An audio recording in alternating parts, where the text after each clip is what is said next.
Dwayne "The Rock" Johnson is a bona fide legend of the pro wrestling world, a crossover sensation that has found a way to replicate his success in the ring in the world of acting. But staying in his lane has never been a part of The Rock's MO, and in recent years he has been an increasingly noticeable presence in the sport of mixed martial arts, striking up a working relationship with the UFC brass. But as you might expect, not everyone is a fan of this WWE legend. Here's why UFC fighters hate The Rock. Stealing the thunder. One of the earliest appearances by The Rock under the UFC banner came during the build-up to UFC 241's BMF Belt showdown between Jorge Masvidal and Nate Diaz. The belt itself was a pretty lighthearted way for the UFC to drum up some fan interest, and with that tone in mind, it only made sense that the promotion would bring in some outside help to really make this event feel different. Because looking back, it was pretty different, and when the time came for the fight and Masvidal was able to score a TKO by way of doctor stoppage, The Rock was brought in to place the belt around Gamebred's waist. At the time though, a lot of fighters saw this all as deeply farcical. The fake belt, the celebrity presence, it all just gave off a vibe that was not in line with the usual way of running things in the UFC, and just like the infamous ongoing shoe deal that would later follow, it wasn't long until fans started to question exactly what The Rock was trying to do, whether he was there for the love of the sport or simply trying to steal the UFC's thunder. What are those? This next one is pretty simple. The recent shoe deal that The Rock and the UFC have inked basically forces all of the fighters on the roster to wear Johnson's Project Rock shoe range during all of the fight week responsibilities they have to go through. On top of this, their corner team and managers are also required to wear them. This all seems a little strange, right? Well, Nate Diaz certainly thought so, and during the build-up to the final fight of his promotional contract, he made a point of calling out The Rock, telling him his shoes suck and that the UFC forced him to wear them. Diaz was certainly the most well-known fighter to speak out against this, but trust us, he was far from the only one who was angry about being told what to do. But there might be at least some silver lining to all of this, right? The UFC's fighters are surely getting paid for all of this, given all of the money that those shoes are likely generating. A piece of the pie?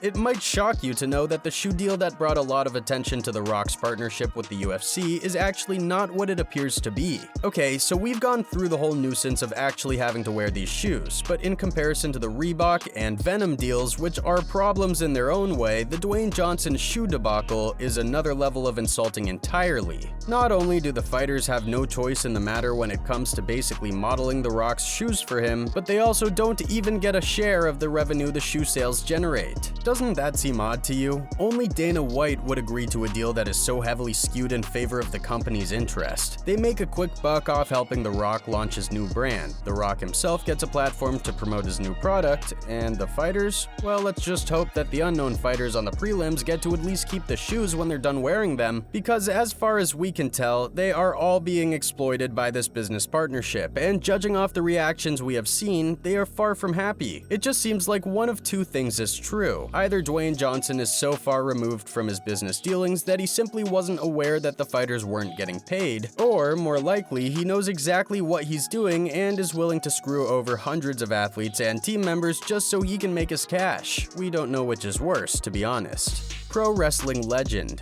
This next one is pretty simple. Whether you like to hear it or not, it's a commonly known fact that some MMA fighters just hate pro wrestling, and by extension, having someone like The Rock come over from the WWE and hold a position of respect in the UFC, yeah, there's no doubt that more than a few fighters were annoyed by this. Think about it. You spend a large portion of your life training your ass off to be a cage fighter, taking the type of risks that most people would flinch at the very thought of. And then your big moment in the cage is overshadowed by a guy who basically pretends to do what you actually do. Of course, this isn't a viewpoint that every fighter shares. Just look at Daniel Cormier, for example. This dude is a massive wrestling fan and tends to be outspoken about his love for the sport whenever he gets the chance. But not every fighter feels the same way, and if we had to guess, the vast majority of fighters would prefer if an ex-champion was the one who put the belt around their waist, in the case of UFC 241, instead of an actor and WWE athlete who has never once once laced up gloves and fought. Could you imagine how much more powerful a moment it would be if someone like Randy Couture or Chuck Liddell oversaw the BMF champion's coronation instead of The Rock? Let us know in the comment section below who you think should have placed the belt around Jorge Masvidal's waist after the UFC 241 main event had finished.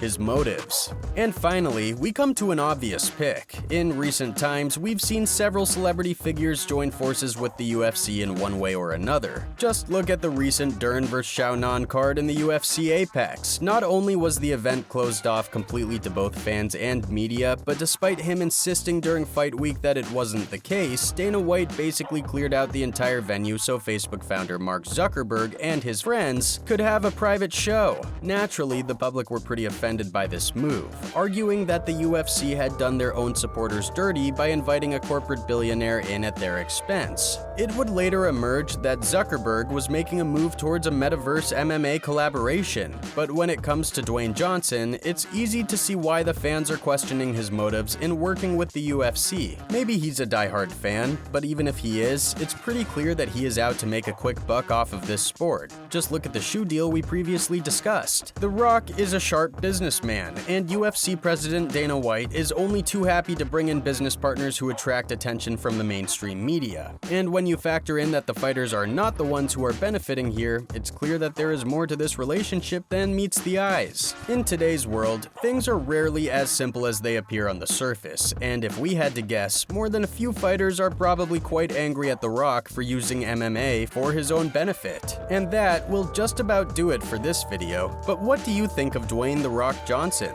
Is he a positive figure within the world of mixed martial arts, or should he stay in his lane and avoid any future work with the UFC? Again, if you enjoyed today's video and want to see more, be sure to leave a like and a comment before subscribing to the channel so that you can stay up to date with all of our latest uploads. Thank you for watching!